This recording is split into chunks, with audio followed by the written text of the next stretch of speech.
जय मल्हार.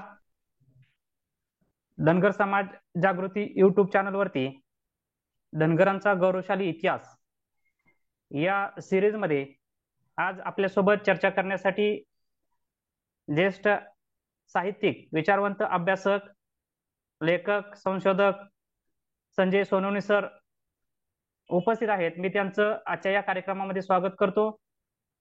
महाराजा यशवंतराव होळकर यांच्या जयंती निमित्तानं धनगरांचा गौरवशाली इतिहास हा एपिसोड आज आपण आपल्यासमोर घेऊन आलोय. सर्व प्रेक्षकांना विनंती आहे, धनगर समाज जागृती युट्यूब चॅनल आपण अद्याप सबस्क्राईब केला नसेल तर सबस्क्राईब करावा. लाईव्ह सेक्शन मधील विविध व्हिडिओ आपण पाहावे आणि आपल्या काही प्रतिक्रिया असतील, सूचना असतील, कमेंट रूपाने आमच्यापर्यंत पोहोचवाव्या. कार्यक्रमाला सुरुवात करतोय. आम्ही संजय सोनवणे सरांचं स्टुडिओमध्ये स्वागत करतो. सर, तुमचं स्वागत आहे. धन्यवाद. नमस्कार. जय मल्हार. जय मल्हार सर. तर सर, आजच्या या एपिसोडमध्ये आपल्याला महाराजा यशवंतराव होळकर यांचं जे काही अपरिचित ऐतिहासिक महान कार्य आहे ते समजून घ्यायचे. शिवाय आजच्या पिढीला यशवंतराव होळकरांच्याकडून, त्यांच्या महान कार्यातून काय शिकता येईल, आजच्या पिढीनं नेमकं या कालखंडामध्ये त्यांच्याकडून शिकून काय केलं पाहिजे, याच्याविषयी आपल्याकडून आम्हाला जाणून घ्यायचे. चर्चेला आपण सुरुवात करूया. सर्वांना जय मल्हार. आपण महाराजा यशवंतराव होळकर यांचं जेव्हा नाव घेतो तेव्हा डोळ्यासमोर काय उभं राहतं हे सगळ्यात महत्वाची गोष्ट. पहिली गोष्ट म्हणजे महाराष्ट्रामध्ये जी अन्याय्य पेशवाई होती, जाती व्यवस्थेचा विस्फोट करणारी व्यवस्था होती आणि त्यांनी होळकर घराण्याची वैर घेऊन दुसरे मल्हारराव होळकर म्हणजे तुकोजी राजेंचे पुत्र आणि यशवंतरावांचे थोरले सावत्र बंधू यांचा निर्दयपणे, खुनशीपणे पुण्याजवळ खून केला. मध्यरात्री हल्ला करून. ज्यावेळेस सगळे होळकरी सैन्य झोपलेलं होतं, निद्रेत होतं आणि आपण राजधानीत आलोय, आपल्याला कोण हात लावणार अशी आश्वासनं त्यांना बाजीराव पेशव्याने दिलेली असताना त्यांच्यावर हल्ला करून त्यांचा निर्दय खून केला. ही पहिली गोष्ट. दुसरी गोष्ट काय झाली की यशवंतराव आणि विठोजी राजांना अक्षरशः कंगाल अवस्थेत, अत्यंत कफल्लक अवस्थेत निघून जावं लागलं. ते आश्रयाला कोणाच्या गेले? यशवंतराव होळकर. ते आश्रयाला गेले भोसलेंच्या, नागपूरकर भोसलेंच्या. नागपूर भोसलेंनी काय केलं? त्या निर्दय पेशव्याशी हात मिळवणी करून यशवंतरावांना अटकेत टाकून त्यांचा पुन्हा पुण्याला पाठवून त्यांचा खून करण्याचा कुठीत कारस्थान रचलं. यशवंतरावांच्या लक्षात आल्यानंतर त्यांनी 15 फूट उंचीच्या वाड्याच्या जिथे कैद करून ठेवलं होतं, त्या कैदेतनं त्या सैनिकांना अटवून मारून त्या वाड्याच्या 15 फूट उंचीवरनं, भिंतीवरनं उडी मारून पलायन केलं. ही म्हणजे आग्र्यावरनं सुटका आपल्याला थरारक वाटते, पण त्याच्यापेक्षाही थरारक घटना खरं तर या एका घटनेवर एक उत्कृष्ट चित्रपट होऊ शकतो, अशी ही घटना. यशवंतरावांच्या मागे सगळ्या सैन्याचा ससेमिरा लागला असताना ते जाऊन पोचले खानदेशामध्ये. तेथे त्यांनी भिल्लांचं आणि यांचं सैन्य जमा करून, खिशात दमडा नाही, पैसा नाही, परंतु एकच भावना होती की अन्यायी सत्तेचा नाश करायचा, अन्यायाच्या विरुद्ध उभं राहायचं. आणि त्यांनी जे दौलतराव शिंदे जे होळकरांच्या राज्यावर कब्जा करून बसले होते, म्हणजे होळकरी राज्य यशवंतरावांना वारसाने एक बोट भरही मिळालं, जागा मिळाली नाही. ही सगळी यशवंतरावांनी अथक युद्ध करून डुंडरनेक सारख्या जो दौलतराव शिंदेचा सेनापती होता त्याच्याशी युद्ध करून महेश्वर त्यांना जिंकून घ्यावं लागलं. आणि ते घेतल्यानंतर त्यांनी दुसरं महत्वाचं कार्य काय केलं असेल ते म्हणजे राज्याभिषेक. 6 जानेवारी 1799 साली यशवंतरावांनी राज्याभिषेक जो करून घेतला तो भारतीय इतिहासातला एक अलौकिक राज्याभिषेक आहे. कारण एका सामान्य तरुणाने कफल्लक अवस्थेमध्ये अन्यायी सत्तेविरुद्ध झुंज देऊन आपली स्वतःच सार्वभौम सत्ता निर्माण केली, स्वतःच्या नावाने नाणी पाडली, स्वतःची राजमुद्रा घोषित केली आणि तो राज्याभिषेक करून घेतला. विठोजी राजे होळकर महाराष्ट्रात पुण्यात आलेले होते. पुण्याजवळ म्हणजे बाजीराव पेशव्यांच्या सत्तेची झुंज देण्यासाठी. पेशव्याने त्याच वेळेस इंग्रजांची मदत घेऊन विठोजी राजांशी युद्ध केलं, त्यात त्यांचा दुर्दैवी हार झाली.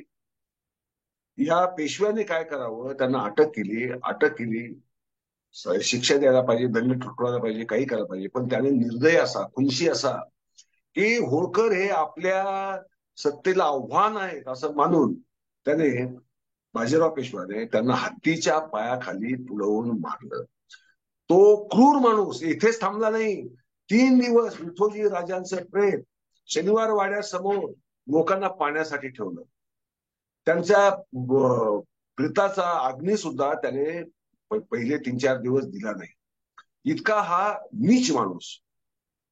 मग महाराजा यशवंतराव होळकर पुण्यावर चालून आले. आपल्याला माहितीये 1802 साली हडपसर जवळ फार मोठं युद्ध झालं आणि त्या युद्धात पेशव्याची पूर्ण हार झाली. दौलतराव शिंदे आणि बाजीराव पेशव्याचं सैन्य पाठीला पाय लावून पळत सुटलं आणि यशवंतराव होळकर त्याचा पाठलाग करत पुण्यात आले. पुण्याचा कारभार ताब्यात घेतला, लोकांना आश्वस्त केलं आणि ऐन दिवाळी झाली गोष्ट. पण बाजीराव पेशव्याने काय केलं, बाजीराव पेशवा जो पळत सुटला पुण्यातनं घाबरून, तो पोचला वसईला. त्याने इंग्रजांशी मांडलिकीचा तह केला. खरं म्हणजे पेशवाई त्या दिवशी संपली. आपण म्हणतो 1818ला संपली, ते दादांत खोटं आहे. पेशवाई 1802 साली, डिसेंबर 1802 मध्ये पेशवाईचा अस्त झाला, कारण सार्वभौमत्व पेशवाईचं गेलं. तरी मांडलिकीचा तह करता क्षणी नंतर त्याचा एका मांडलिक पेशव्याचा स्वतःच वाचवण्यासाठीची केविलवाणी धडपड आहे नंतरची, परंतु ती काही खरी नाही.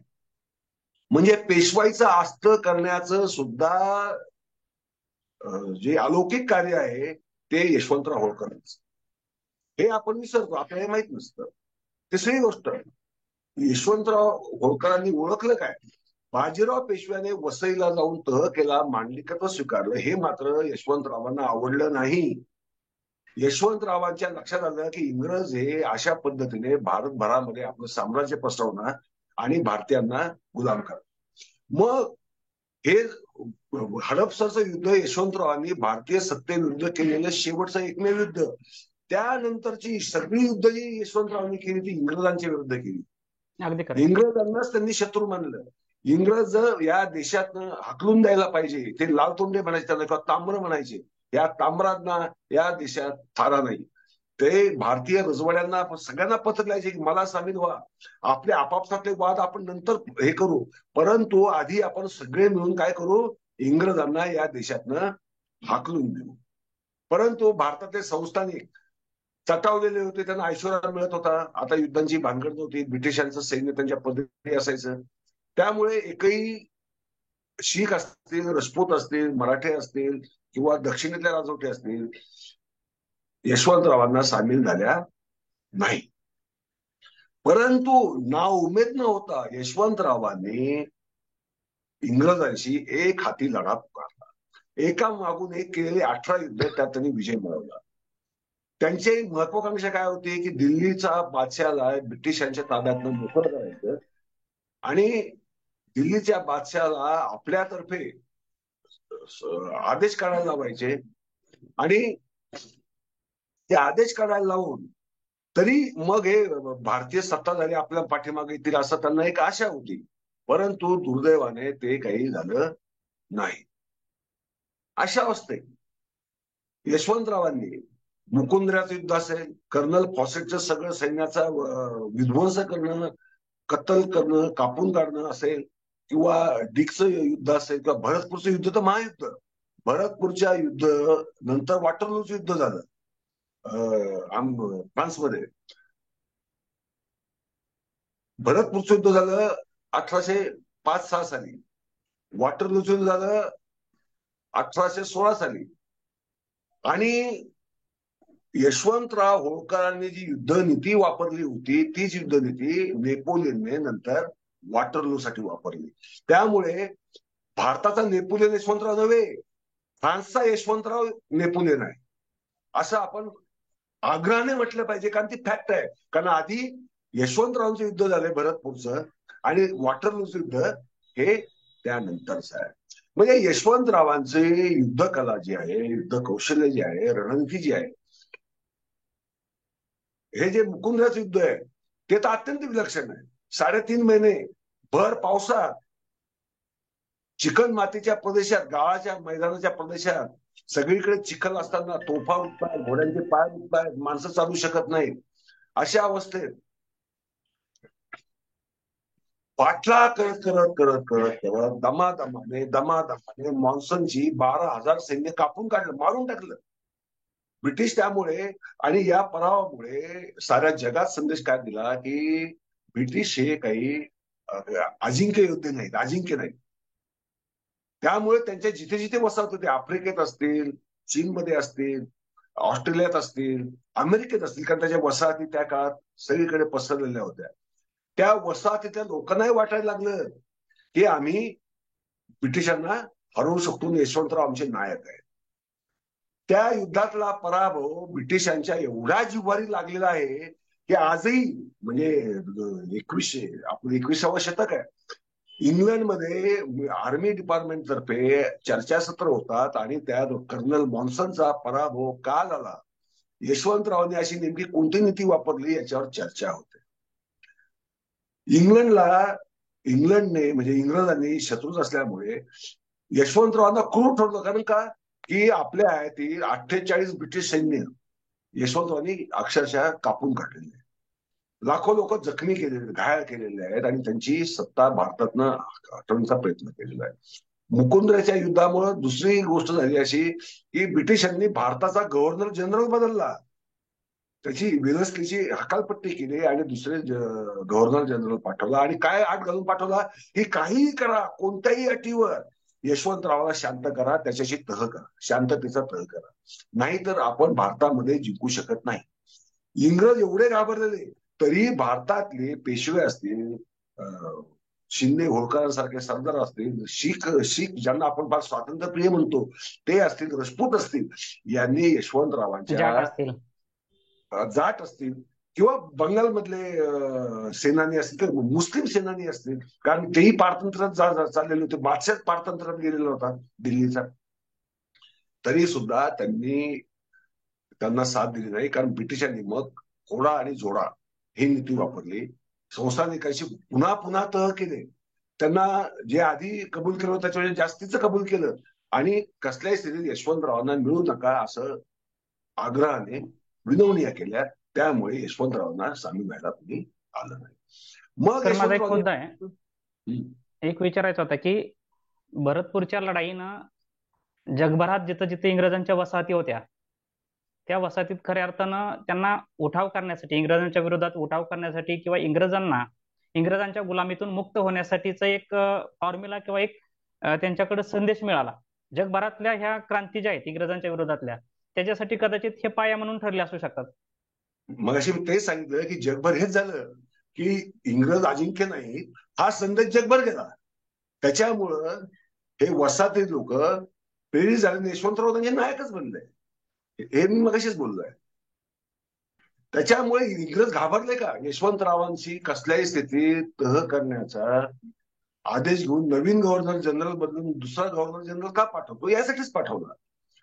आणि यशवंतराव एकही पण त्यांच्यावर 3 कोटी रुपयाचं, त्या काळातले 3 कोटी म्हणजे कल्पना करा, आजच्या काळातले 3,000 कोटी त्याचं कर्ज झालं. ते कर्ज डोक्यावर घेऊन या माणसाने तो लढा काही सोडला नाही.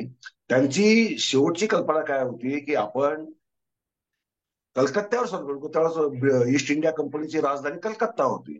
कलकत्त्यावर स्वारी करण्यासाठी 1,000 तोफा, 1,00,000 नवीन अश्वद त्यांना उभं करायचं होतं. आणि हा माणूस एवढा ध्येयाने झपाटलेला की ते तोफा उतायचं काम हे स्वतःच करायचे, इतर कर्मचाऱ्यांच्या हाताला. पण तो धातूचा रस जो आहे तो विषारी असतो, त्याच्या सहवासात काम केलं की विपरीत परिणाम होतो. त्यांची तब्येत त्यामुळे ढासळली आणि त्यांचं वयाच्या अवघ्या 35व्या वर्षी 1811 मध्ये निधन झालं. त्याच्यामुळे ब्रिटिशांना किती आनंद झाला असेल याची तुम्ही कल्पना करू शकता. जॉन माल्कन दिले की यशवंतरावांना अजून 5 वर्ष जरी आयुष्य मिळालं असतं अजून फक्त, तरी आम्ही भारतावर राज्य करू शकलो नसतो. हे जॉन माल्कनने मेमोयर्स ऑफ सेंट्रल इंडिया या पुस्तकात नमूद करून ठेवलेलं आहे.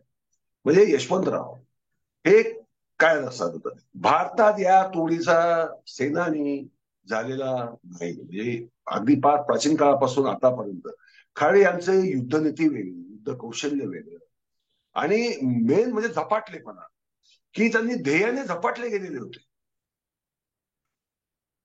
त्यांनी शेवटपर्यंत ब्रिटिश हा शत्रू मानला. आणि त्यांची आता जयंती आहे आज. या जयंतीनिमित्त त्यांना करावं तेवढं अभिवादन कमीच आहे. सर आता याच्यामध्ये आपण बघतोय की आजची पिढी जी आहे, काहीस यशवंतराव जर बघितलं असेल, देशभरामध्ये ज्यांनी इंग्रजांच्या विरोधात प्रचंड मोठा उठाव केला, भारताला इंग्रजांच्या गुलामीतून मुक्त करण्यासाठी किंवा त्यांचं भारतभर कुठे सर्वदूर राज्य स्थापन होऊ नये यासाठी त्यांनी प्रयत्न केले. परंतु आजच्या पिढीला त्यांचं हे कार्य जे आहे ते फारसं परिचित नाही, किंवा त्यांना यशवंतराव महानायक का वाटत नाहीत? दोन कारण, एक तर वाचन नाही, दुसरी गोष्ट म्हणजे हा इतिहासच मुळात फार आता 10-12 वर्ष झाली. 2011 साली वापगावला त्यांचा जन्म झाला, हे पण फारसं लोकांना माहित नव्हतं. तिथे आपली जयंतीचा आपण दरवर्षीच उपक्रम चालू केला. परंतु जेवढ्या संख्येने लोक यायला पाहिजे ते येत नाहीत, कारण ते चरित्र वाचणं, समजावून घेणं हा प्रकार नाही. आणि ज्या मराठी इतिहासकार जे आहेत, मराठी इतिहासकारांनी त्यांच्यावर अन्याय केला. का केला? पेशव्याला त्यांनी हरवलं ना. यांना पेशवाईबद्दल इतकं प्रचंड प्रेम आहे, इतकं प्रचंड प्रेम आहे, की पुण्यामध्ये पद्धत काय होती, पुण्यामध्ये प्रातस्मरणीय लोकांमध्ये यशवंतरावांचं नाव घेऊ नये अशी पुण्यामध्ये पद्धतच पडलेली होती. म्हणजे इतका ते द्वेष करायचे. कारण का? पेशव्याला हरवलं. त्यांनी नंतर इंग्रजांशी कशी महायुद्ध केली, पेशव्याला का हरवलं याची कारणं समजून घेतली नाही. त्यामुळे यशवंतरावांबद्दल, आणि इतिहासकार कोण? सगळे पेशवाईचे समर्थक इतिहासकार. मग ते कशाला लिहितील? आणि ज्या खरेंनी जो आधीचा इतिहास जो लिहिला, तो इतिहास सुद्धा म्हणजे अशा पद्धतीने लिहिलाय की एक चमकती, एक फक्त टिमटिमता तारा किंवा उल्का किंवा उष्ण असते ना, जी क्षणभर संपून नष्ट होते, असं पद्धतीने तो लिहिला. तो इतिहास सुद्धा एवढा परस्पर विरोधाभासी आहे की ते यशवंतरावांची स्तुती करतायत का निंदा करत आहेत हे सुद्धा समजू नाही. आणि तो लोकांपर्यंत पोहोचलाही नाही. आणि नंतर मी लिहिला, त्यामुळे बऱ्यापैकी तो गेला, बऱ्यापैकी गेला. परंतु जेवढ्या प्रमाणात जायला पाहिजे, जेवढ्या प्रमाणात त्याचं वाचन व्हायला पाहिजे, तोही काही झालं नाही. हा दुसरा भाग. तिसरा भाग, व्हिडिओ तरी पाहायला पाहिजे. बरं, मी कादंबरी लिहिली यशवंतरावांवर, झंझावात नावाची, अत्यंत स्टोरी टेलवरती कादंबरी ऐकण्यासाठीच उपलब्ध करून दिली श्राव्य माध्यमात. ती तर अजिबातच ऐकत नाहीत. म्हणजे हा दुसरा भाग. त्याच्यामुळे झालंय काय की यशवंतराव नेमके काय होते, आणि आज आम्हाला, आजच्या देशाला किंवा पुढच्याही पिढ्यांना नायक म्हणून, आयडॉल म्हणून, युवकांचं आयडॉल म्हणून यशवंतराव अत्यंत आदर्श व्यक्ती आहेत. याची मी एक 3-4 उदाहरणं देऊन सांगतो, कारण मला वाटतं आपला वेळ आता कमी राहिला आहे. पहिली गोष्ट, कफल्लक असताना सुद्धा सैन्य उभारून युद्ध केले. म्हणजे भांडवलच पाहिजे तरच व्यवसाय करता येतो, हा जो गैरसमज आहे. तुमच्याकडे कल्पकता पाहिजे, नेतृत्व शैली पाहिजे, आणि लोकांना आपला लढा कशासाठी आहे किंवा आपण जे करणार आहोत ते नेमकं कशासाठी, का, आणि ते साध्य का करायला पाहिजे हे पटवून देण्यामध्ये यश असलं, यश मिळालं पाहिजे. ते यशवंतरावांमध्ये आजच्या होतं. आजच्या तरुणांना तो एक गुण आहे.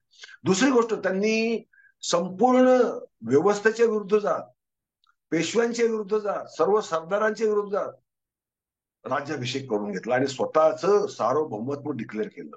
म्हणजे हा स्वतःवरचा आत्मविश्वास आहे. हा स्वतःवर जो आत्मविश्वास ठेवू शकतो, तोच माणूस जगामध्ये काहीतरी अलौकिक घडवू शकतो. हे होईल का नाही, होईल का नाही, मग याला विचार, त्याला विचार, असे फक्त 50 सल्ले घेत बसल्याने माणूस कधी आयुष्यात यशस्वी होत नाही. स्वतःच्या ध्येयावर अढळ विश्वास असला तर तो यशस्वी होऊ शकतो. यशवंतरावांमध्ये स्वतःच्या ध्येयावर, स्वतःच्या कर्तृत्वावर, पराक्रमावर विश्वास होता. जॉन माल्कम एवढा शत्रू होळकरांचा, त्याने काय लिहिलंय की हा माणूस पिसाटलेला होता, म्हणजे ध्येयाने पिसाटलेला माणूस होता. हा सैनिकांच्या खांद्याला खांदा लावून लढत असल्यामुळे अनेक पराजय सुद्धा त्यांनी विजयात बदलवले. हडपसरच्या युद्धात एक वेळ अशी आली होती की होळकरांचाच पराभव होतोय का? कारण शिंदेचं जे सैन्य होतं त्यांच्याकडे आधुनिक तोफा, फ्रेंच सैनिक, अशी अत्याधुनिक यंत्रणा होती. वेळ अशी आली होती पराभव होण्याची, परंतु यशवंतरावने स्वतः युद्धात उडी घेतली आणि तोफा डागणारे जे लोक होते त्यांच्यावर हल्ला चढवला. अनेक तोफा धोका पत्करून, जीवावरचा धोका पत्करून त्यांची मुंडकी उडवली, मुंडक्यांची रास निर्माण केली. असा ज्यावेळेस नायक असतो, खांद्याला खांदा लावून लागणारा, त्यावेळेस सैनिकांमध्ये किती चेव येत असेल. तो चेव आला आणि ते हरणारे युद्ध ते खरंच जिंकले. नुसतं जिंकले नाही, पेशवाईचा अंत तो त्या दिवशी त्यांनी केला. हा एवढा झपाटलेपणा असल्याखेरीज आजचे तरुण आयुष्यात काही मिळवू शकत नाही. आम्हाला फक्त अमुक नेत्याच्या मागे उभं राहायला पाहिजे, ढमुक नेत्याच्या पाहिजे, आज याचा झेंडा उचल, त्याचा झेंडा उचल, आणि उपचे करून घेतली जाते ही संभ्रमितपणा. हा संभ्रम सोडून एक ध्येय ठेवून त्या ध्येयाच्या दिशेने अथक वाटचाल करण्याची हिंमत बाळगल्याखेरीज यशवंतराव होतात. नाही, यशवंतराव आजच्या तरुणांना तेच सांगतायत की बाबांनो, मी केलंय, यशस्वीरित्या केलंय, आणि तुम्ही करू शकता, ते प्रत्येक जण करू शकतो. परंतु त्यासाठी काय पाहिजे? ध्येयावर अढळ निष्ठा असली पाहिजे. चौथी गोष्ट यशवंतरावांची, त्यांनी ब्रिटिश एवढे सामर्थ्य जगावर ते राज्य गाजवत आहेत, आणि मग इतर संस्थानिकांनी जसे मग भोसले असतील, पेशवे असतील, राजपूत असतील, जाट असतील, शीख असतील, यांनी सार्वभौमत्व ब्रिटिशांचं मान्य केलं. कारण बलाढ्य सत्ता ना. यशवंतराव एकमेव महापुरुष भारतातले की ते म्हणाले की ब्रिटिश जगावर जरी सत्ता असली तरी मी एकटा त्या सगळ्या सत्तेचा पराभव करायला सज्ज आहे. म्हणजे शत्रू किती मोठा आहे याचा विचार करून धास्त घेणं, घाबरून जाणं आणि प्रयत्न न करणं, त्यांच्या विरुद्ध तलवार, शस्त्र, बंदूक न उचलणं, असं त्यांनी केलं नाही. त्यांनी शत्रू प्रबल आहे, बलाढ्य आहे हे माहीत असूनही त्यांच्याशी युद्ध केली, आणि नुसती केली नाही, युद्ध करायची म्हणून ते जिंकले. त्या युद्धांमध्ये जिंकले सुद्धा, कारण पुन्हा एकच त्यांची ध्येयावरची अथक निष्ठा आणि मस्तकात घेतलेलं एक स्वातंत्र्याचं एक वेळ. स्वातंत्र्य म्हणजे काय, या भारताला पहिल्यांदा शिकवलं त्यांनी. कारण त्यांची जी पत्र आहे त्यांनी संस्थानिकांनी लिहिली, ती पत्र एकच आहे की आज भारतीय लोकांनी एकत्र येण्याची गरज आहे, स्वातंत्र्य मिळवण्याची गरज आहे. नंतर तुम्ही आपापसातले वाद नंतर सोडवा ना, पण आधी काय करा, पहिला शत्रू कोण आहे तुमचा? या क्षणी इंग्रज आहे. आपण इंग्रजांना सगळे मिळून हाकलून देऊ, नंतर मग बघू आपापला वाद काय आहेत ते, आपापले वाद नंतर सोडून आपण आपापसात. म्हणजे त्यांच्यामध्ये असणारी दूरदृष्टी आहे. स्वातंत्र्याचा अर्थ कळालेला भारतातला हा पहिला माणूस आहे. तर तो आद्य स्वातंत्र्य योद्धा होतो, आणि तो स्वातंत्र्य योद्धा फक्त ब्रिटिशांशी युद्ध केला म्हणून नव्हे, तर फ्रेंचांशी त्यांनी तोंड दिले. डुंडर ऐकला, जो शिंदेचा सेनापती होता, दौलतराव शिंदेचा, त्याचा सुद्धा असा पराभव केला की डुंडरने पुन्हा वर डोकंच काढलं नाही. कारण त्यांना एक माहिती होतं की स्वातंत्र्य म्हणजे नेमकं काय. स्वातंत्र्य म्हणजे एकच की परकीयांचं इथे पाऊल कोणाला जाऊन, असा जो दूरदृष्टीचा विचार आहे तो आजच्या तरुण पिढीने सुद्धा समजून घ्यायला पाहिजे की उद्या काय होणार आहे, परवा काय होणार आहे. जसं बघा, आता AI आर्टिफिशियल इंटेलिजन्स झाला, आपण त्यात कधी पडलो? जग 100 पावलं पुढे गेल्यानंतर पडलो. ही जर दूरदृष्टी जर आपण 8-10 वर्षापूर्वीच दाखवली असती आजच्या तरुणांनी, म्हणजे नुसते धनगरांबद्दलच नाही, अख्ख्या भारतातल्या तरुणांबद्दल मी बोलतोय, जर दूरदृष्टी असती, जगात काय चाललंय याची जर चावल घेतली असती, तर आज आपण AI मध्ये जगात एक नंबरला असले. जगातली महत्वाची जी ऍप आहेत, ChatGPT असेल किंवा काय असेल, जी काय ऍप्स आहेत किंवा जी इंडस्ट्रीजना लागणारी टूल्स आहेत, ती डेव्हलप करण्यामध्ये भारतीयांनी झेप घेतली असती. घेतली का? नाही घेतली. का नाही घेतली? कारण दूरदृष्टीचा अभाव, आणि तो दूरदृष्टी कोणात होती? यशवंतरावांमध्ये होती. तर आजच्या तरुणांना हे लक्षात घेतलं पाहिजे की यशवंतराव होळकर आमचा आदर्श आहे. वापगावला त्यांचा जन्मस्थळ जे आहे हे तीर्थक्षेत्र बनायला पाहिजे.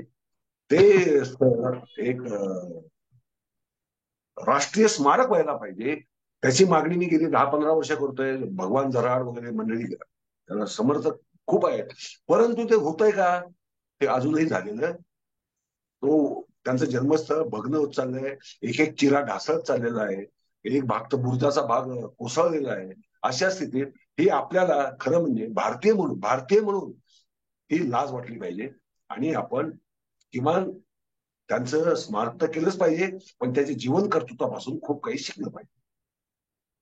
अगदी खरं आहे. या भारतभूमीचा महानायक ज्यांनी भारतीय स्वातंत्र्यासाठी अहोरात्र स्वप्नही पाहिलं, ते साकार करण्यासाठी प्रयत्न केले आणि अनेकांच्या मध्ये चेतना निर्माण केली. परंतु हा महानायक जो आहे तो या भारतभूमीतील भारतातील सर्वच भागामध्ये काहीसा अपरिचित आहे. विशेषतः महाराष्ट्रामध्ये ज्यांचा जन्म झाला, महाराष्ट्रामध्ये शौर्य गाजवलं, कार्य गाजवलं, या तरुण पिढीला त्यांच्यापासून शिकण्यासारखं बरंच आहे. आजच्या काळात तर महाराजा यशवंतराव होळकरांची दूरदृष्टी असेल, कार्य असेल, शौर्य असेल, त्यांचे विचार असतील आणि त्यांचा जो काही कार्याचा झंझावात आहे आणि स्वप्न पाहणं, या भारतभूमीसाठी त्यांनी ज्या पद्धतीनं गुलामगिरीतून मुक्त होण्याचं असेल किंवा परकीयांना या भूमीत स्थिरावून न देण्याचं आणि एक जगभरामध्ये आपल्या कार्यातून आदर्श निर्माण करून देण्याचं कार्य या ठिकाणी महाराजा यशवंतराव होळकरांनी केलेलं आहे. त्या कार्याचा आपण सगळ्यांनी अभ्यास करणं गरजेचं आहे आणि त्या अभ्यासातून आजच्या ज्या काही घडामोडी घडत आहेत, आजच्या या वातावरणामध्ये, आजच्या या जगण्यामध्ये आपण त्यांच्या जगण्यातून बरंच काही शिकून बरेच बदल करू शकतो. त्यांचं राजकीय ज्या पद्धतीनं नियोजन होतं, ते नियोजन आजच्या राजकारण असेल, समाजकारण असेल, जीवनमान असेल, या सर्व बाबीमध्ये आपण वापरून पुन्हा एकदा आपण तशा पद्धतीचं कार्य हे करू शकतो. हा विश्वास, आत्मविश्वास त्यांच्याकडून आपल्याला मिळतो आणि म्हणून महानायकांचा अभ्यास करणं, महानायकांचं जीवन समजून घेणं, चरित्र समजून घेणं आजच्या पिढीला अत्यंत गरजेचं आहे, असं या जयंतीच्या निमित्ताने मला वाटतं. आपल्या सर्वांना जयंतीच्या निमित्ताने मी हार्दिक शुभेच्छा देतो. जयंती उत्सव गावागावामध्ये मोठ्या स्वरूपामध्ये साजरा झाला पाहिजे. त्याच्यामध्ये हे महान कार्य जे आहे महाराजांचं, ते गेलं पाहिजे. गावखेड्यातल्या लोकांच्या पर्यंत, सर्वांच्या पर्यंत, सर्व जाती समूहांच्या पर्यंत हे कार्य गेलं पाहिजे, ज्याच्यामुळे नवभारत निर्मितीसाठी आपल्या सर्वांच्या मध्ये प्रेरणा आणि ऊर्जा निश्चितपणे येईल, असं मला आवर्जून वाटतं. सर्वांना शुभेच्छा देतो. आपल्या सर्वांना विनंती करेल, धनगर जागृती युट्यूब चॅनल आपण सबस्क्राईब केला नसेल तर सबस्क्राईब करा. हा व्हिडिओ जास्तीत जास्त ठिकाणी शेअर करा, जेणेकरून समाज बांधवांच्या पर्यंत ही माहिती पोहोचेल. संजय सोनवणे सरांनी आपल्याला या एपिसोडसाठी वेळ दिला, त्याबद्दल मी आपल्या सर्व समाज बांधव, धनगर समाज जागृती युट्यूब चॅनलच्या वतीनं मी आभार मानतो. हा एपिसोड या ठिकाणी थांबवतो. पुन्हा भेटूया नवीन कार्यक्रमासह, नवीन एपिसोडसह. धन्यवाद. जय